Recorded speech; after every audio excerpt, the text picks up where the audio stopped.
Suvarna art craft cooking by Suvarna या चॅनलमध्ये तुम्हा सर्वांचं सहर्ष स्वागत आहे। उन्हाळ्याचे दिवस चालू आहेत। आता सर्वांचीच उन्हाळ्याची कामं चालू आहेत। उन्हाळी साहित्य बनवणं, कुरड्या, पापड, सांडगे असेल, तिखट असेल तर हे बनवायचं चालूच आहे। आणि आज मी सुद्धा तिखट बनवणार आहे, मसाला तिखट। तर ते मसाला तिखट जे आहे हे कशा पद्धतीने बनवलं जातं, त्याला साहित्य कोणकोणतं लागतं, किती प्रमाणात मसाला वापरायचा आणि मिरचीचं प्रमाण आणि मसाल्याचं प्रमाण किती असावं हे आज मी तुम्हाला दाखवणार आहे। आणि हे मसाल्याचं प्रमाण आणि मिरची याचं प्रमाण किती असावं हे मी तुम्हाला दाखवणार आहे। आणि त्याचबरोबर हा जो मसाला आहे हा मसाला कशा पद्धतीनं गरम केला जातो तो सुद्धा मी तुम्हाला आज या व्हिडिओमध्ये दाखवणार आहे, ते तुम्ही अवश्य पहा। 3 प्रकारचे मिरच्या आहेत पहा। बेडगी आहे, गुंटूर आहे ही, आणि बारीक आहे ही लवंगी मिरची आहे। मिरचीचं प्रमाण आहे ते पहा।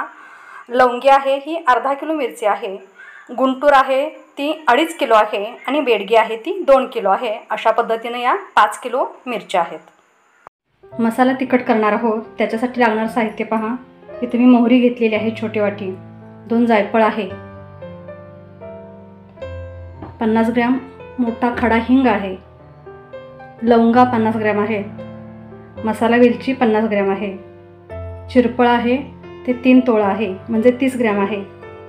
बडीशेप पण या ठिकाणी पहा दिसत आहे तुम्हाला, ही आहे 40 ग्रॅम, 50 ग्रॅम हळकुंड आहे, 50 ग्रॅम बदाम फूल आहे, धन 1 किलो घेतलेला आहे।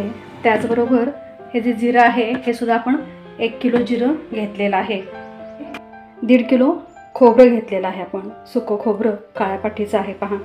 लसूण पहा सोललेला आहे 1 किलो आहे, खोबरं या ठिकाणी भाजून घेतलेलं आहे, कोथिंबीर चिरून घेतलेली आहे आणि कांदाही इथं भाजलेला तुम्हाला दिसत असेलच। हे मोठं मीठ आहे, हे आहे 4 किलो।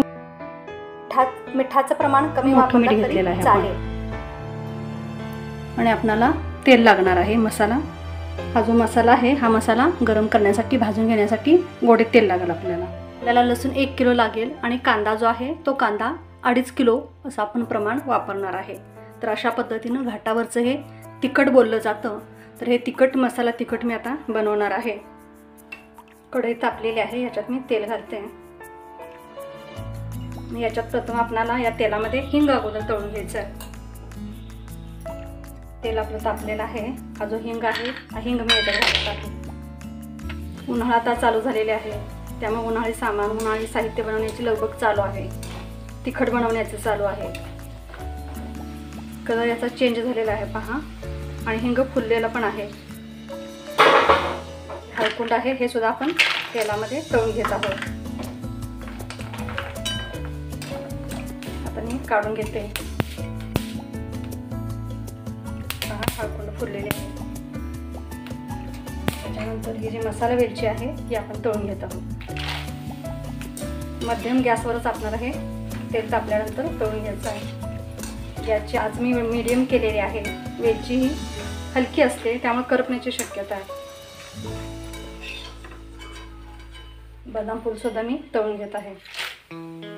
चक्री फूल असे बोललं जाते याला, बदाम फूल हेही फुललेलं आहे, हे पण मी काढून घेते। त्याच्यानंतर हे जायफळ आहे हे घालत आहे। जायफळ पण ह्या ज्या लवंगा आहेत ह्या मी घालत आहे। लवंगा ह्या उडतात त्यामुळे सावधपणेच व्यवस्थित गरम करून घ्यायचे असतात।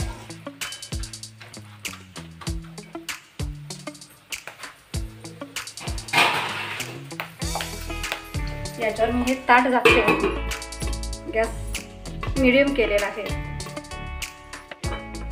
चिरपळ पण मी घेत आहे, त्या उडतात तडतड चेहऱ्यावर किंवा हातावर उडू नये। पहा छान असं फुललेलं आहे।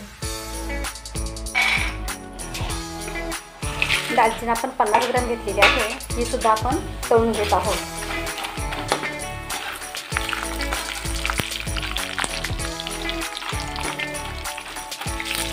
तमालपत्र हे आपण तळून घेत आहोत। तेल हे आता मी बाजूला काढून घेते। याच्यामध्ये मोहरी बडीशेप आपण आता भाजून घ्यायचे।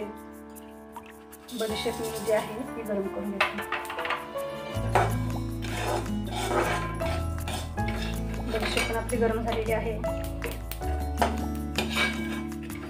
मोहरी आहे ती आता मी गरम करून घेते.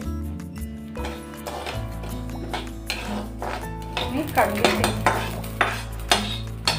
मेथ्या आहेत त्या पण मी गरम करून घेत आहे. 1 चमचा पण मेथ्या घेतलेले आहेत. मेथ्या पण गरम झालेल्या आहेत त्या पण मी काढून घेते. ते धन गरम करून घेत आहोत. धन घालते याच्यात मी.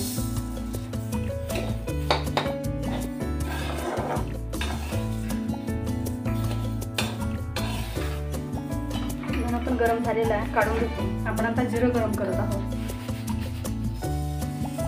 मध्यम आचेवर आपल्याला हे गरम करून घ्यायचं आहे. जिरं गरम झालेलं आहे, आता हे मी काढून घेते. कांदा भाजत आहे. पहा या ठिकाणी दोन्ही कढईमध्ये कांदा भाजण्यासाठी ठेवलेला आहे. 2.5 किलो कांदा आहे हा. गोल्डन कलर येईपर्यंत आपल्याला आता व्यवस्थित भाजून घ्यायचं आहे. यासाठी अर्धा किलो तेल लागेल. तिखट बनवण्यासाठी आपण आता इथं आलेलो आहोत. मिरच्या आता ओतल्या जात आहेत.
तिखटाचा कलर पहा खूपच छान असा आलेला आहे. तर तुम्ही अशा प्रकारे तिखट जरूर करून पहा आणि मला नक्कीच तुम्ही सांगा.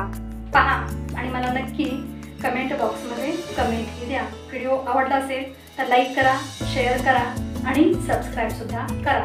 पुन्हा आपण भेटूया. तोपर्यंत धन्यवाद.